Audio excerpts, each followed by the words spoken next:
Did you know that this is not how people see Sukuna? The fans see it like that, but not everyone else. How about Yuta's original role in the series? Just a small hint, it was surely way different than it is now.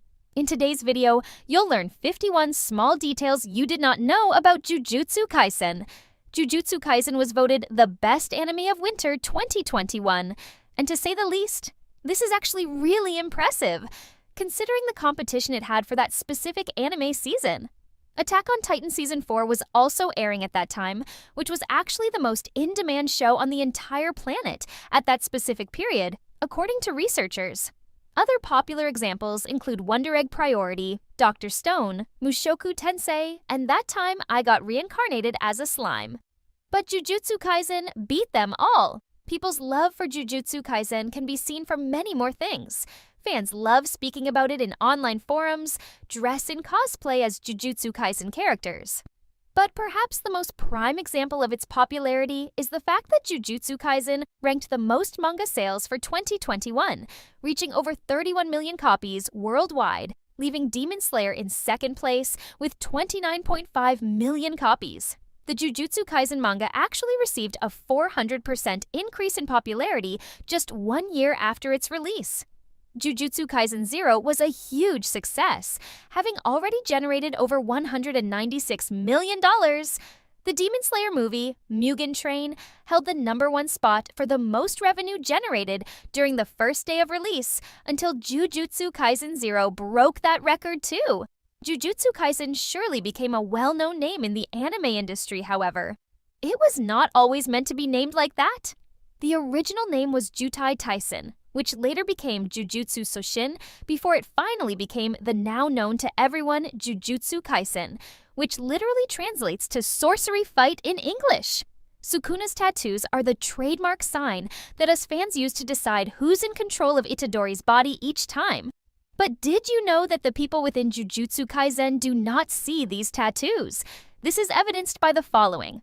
Principal Yaga was once seen wondering who was actually in charge of Itadori's body at a certain time. More specifically, Yaga said, "I thought I saw Itadori for a second." Or was it Sukuna? Meaning that to them, there was no change in the appearance of Itadori. And here's where it gets interesting. You see, not many realize this. But when someone spends hours researching like we do, then you do come across some fascinating details and Easter eggs. If we remove the tattoos of Sukuna, then we can see that the face of Itadori has actually changed from the original. This is an actual side-by-side comparison of the two. Sukuna is arguably one of the best and most well-written villains in anime. Badass, mysterious, and highly overpowered. But did you know how Sukuna came to be? Gege stated that he was inspired by an urban legend that he kept up with on the internet when he was younger, since this trend was very popular with his generation. Despite that, Sukuna's character isn't based on any established or traditional lore, basically making Sukuna just a blend of aspects from occult forms and message boards from the 2000s.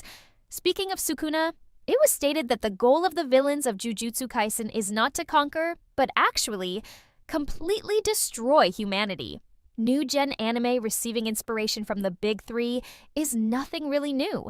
It comes as no surprise considering that these shows dominated the anime and manga world for decades. Jujutsu Kaisen is no exception, as certain elements and characters are inspired by the big three. Many people claim that Gojo Satoru was inspired by Kakashi from the Naruto series. Although we do not deny the resemblance in some points like the hair color and the eye color, a more accurate parallel would be Urahara Kisuke from Bleach. You see, Akutami, the creator of Jujutsu Kaisen's manga, openly admitted that he decided to become a mangaka himself only after reading Bleach. According to reports, that happened around the 4th grade. Some female friends who had always been fans of manga and drawing basically got Gege into drawing as well. Fast forward a few years later, and a masterpiece named Jujutsu Kaisen is brought to the public. I guess we should all thank these girls for helping us witness such a remarkable story. But let's get back to Gojo's inspiration. When it comes to the personalities of Gojo and Urahara, one can easily see the resemblance. Carefree, jokish, and self-centered personality hiding a serious and overpowered flip side you do not want to awaken. Besides the big three, Gege Akutami stated that Hunter x Hunter was a huge inspiration to Jujutsu Kaisen as well. You see, the power system was inspired by Nen. It should actually come as no surprise, as one of the best old-gen power systems inspired one of the best new-gen power systems. Speaking of Gege Akutami, we did use the pronoun he, but in reality, things are not that simple. Some reports state that Gege was born female, while others claim that he has always been male. Other reports claim that Gege is non-binary. We will not get into the politics of it, so we'll just leave a question mark on gender, since we do not have an official confirmation of either side. Plus, the fact that Gege always appears in public wearing that Mechamaru face cover makes the speculations all the more uncertain. The only thing we do know for sure is that Gege stated that one of their favorite anime characters is Mr. 3, or else known as Bon Clay from One Piece, which we all know is non-binary.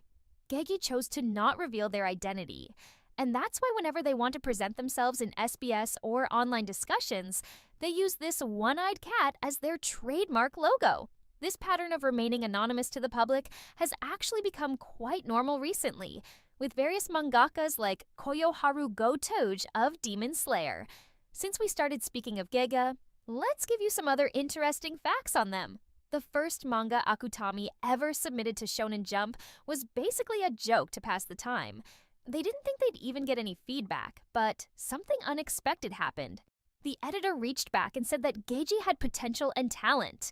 Thousands of ambitious mangakas submit their stories every year to Shonen Jump, but they almost never really even get feedback, let alone praise.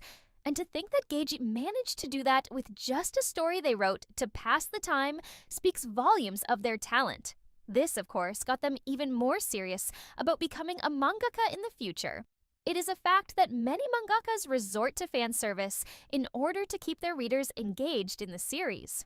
However, this is not the case with Jujutsu Kaisen. The manga rarely, if ever, includes panels that could be seen as remotely sexualizing.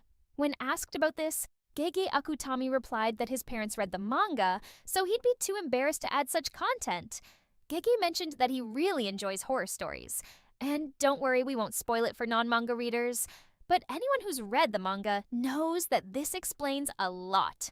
Gege basically decided one day that he'd make his main character suffer. For 3 straight arcs. Again, no spoilers, but here's a warning for non-manga readers. There are some characters you might not want to get too attached to. Gege already pulled one on us with Junpei, giving him plenty of screen time in the opening to build up our hopes. And then let Mahito kill him. If that's not pure evil, I don't know what is. Speaking of Junpei, does this form of his ring any bells? Maybe like a character from your childhood? Believe it or not, Mahito is a fan of Asterisk Phineas and Ferb Asterisk, so he turned Junpei into a creature that resembles Perry the Platypus. Yes, you heard that right. Dark sense of humor, huh? Now on to Yuji Itadori. Did you know that Gege hasn't yet decided what Yuji's future holds? That's not the case for characters like Megumi, though. Gege stated he has everything planned for him. Yuji's full name, Itadori Yuji, actually comes from Itadori, a medicinal plant used for healing, and Yuji, the name of an old classmate of Akutami-sensei. Even before consuming Sukuna's fingers or understanding cursed energy, Yuji already had superhuman strength. Plus, he's now immune to all poisons thanks to Sukuna. I mean, if he can consume the deadliest curse without being hospitalized, what can mere poison do to him? Gege also mentioned that Yuji's behavior is designed to be opposite to Gojo's, especially in public. Yuji feels awkward in public, unlike Gojo, who's anything but reserved. Speaking of Gojo Satoru, did you know his trademark eye cover wasn't always like that? Gege shared that Gojo used to wear bandages over his eyes.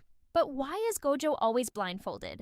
It's because unleashing his eyes would consume tons of cursed energy, leading to fatigue. Plus, animating his eyes is apparently so costly that it strains the studio's budget.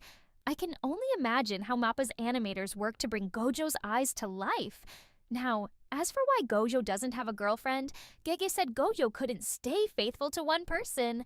Some fans believe Gojo has a god complex because he sees himself as far superior. But that's not true. He calls himself the strongest because, well, he actually is. His very birth disrupted the Jujutsu world, driving cursed spirits to hide.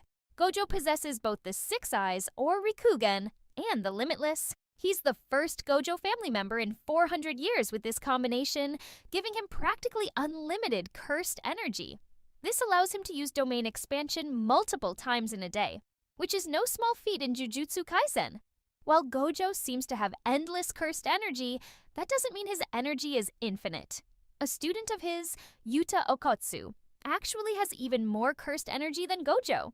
However, Yuta can still run out of cursed energy, unlike Gojo, who can conserve his energy thanks to the Six Eyes, enabling him to cast spells without draining himself.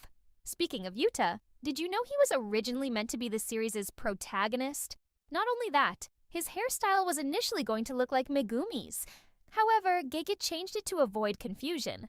This was also the case with Toge, who was supposed to resemble Itadori. Hence, Gege altered Toge's hairstyle before publication.